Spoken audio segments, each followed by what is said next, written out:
If you're Congresswoman AOC, you have time for theatrics out in front of the Supreme Court. She is not in jail today. Let's just be clear about that. And neither are any of the other liberal lawmakers who were arrested and escorted by police off that public roadway in front of the U.S. Supreme Court. Yeah, it was really a made-for-Instagram moment here. It came after 3 warnings from police, and there's also, John, plenty of evidence today that this was their plan all along. Get arrested, claim oppression.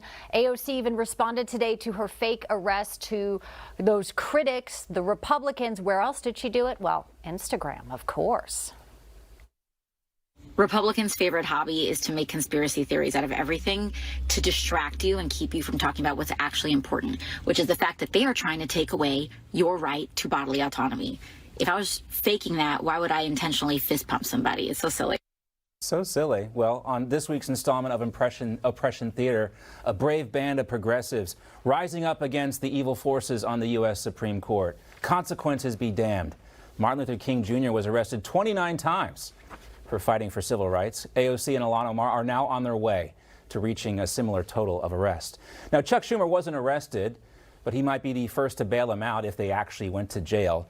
And remember when Kamala Harris compared Clarence Thomas and the Supreme Court to slave owners? That was recently. Now, if we're going to go with that comparison, Chuck Schumer might be a modern-day Frederick Douglass.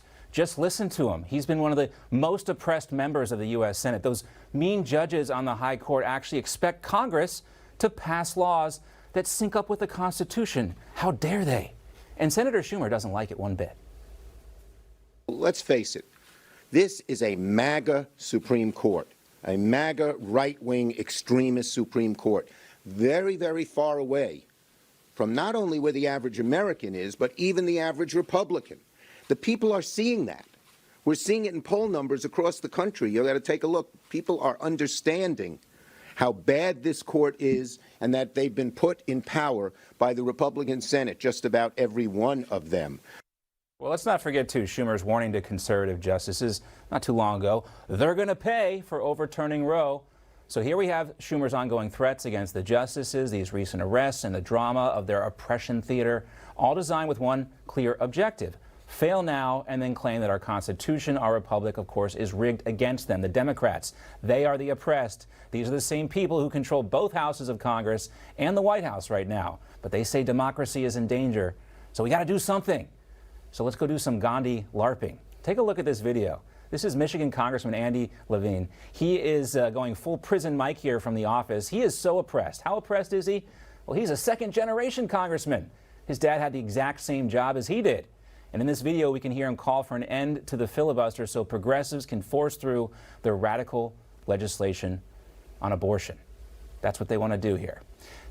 And you know what, John, perhaps what should bother us even more than their antics, which, you know, at this point we've come to expect this from the squad, is the coverage that some in the media gave them. Both The Hill and The Guardian failed to mention anywhere in their coverage that they pretended to be handcuffed. They omitted a fact, which of course allows readers then to be misinformed. It is the antithesis of journalism, and shame on those outlets whose lack of reporting then allowed some to be misguided even further. So why is it so concerning? Well, look at this, folks. A fundraising call from AOC and New York Rep Carolyn Maloney. They used the abortion stunt. They asked for, yes, rush your contributions now. They want to take your money that you work so hard for. Let's just say you're on the mailing list and you don't have the facts because of the media. It's easy really to be swept into this false narrative that AOC and the 16 other Democrats orchestrated yesterday. The legacy media happy to assist their efforts in oppression theater. All right, let's talk more about the oppression theater we witnessed yesterday and welcome in Congresswoman Marjorie Taylor Greene from Georgia. Congresswoman, great to have you. Wanted to get your response. AOC is still trying to defend the indefensible here. We saw no handcuffs yesterday. So what did we see? What did we watch? Well, what you saw was a great acting job by AOC, and that's pretty much what she is, and that's what she's been the entire time she's been a member of Congress.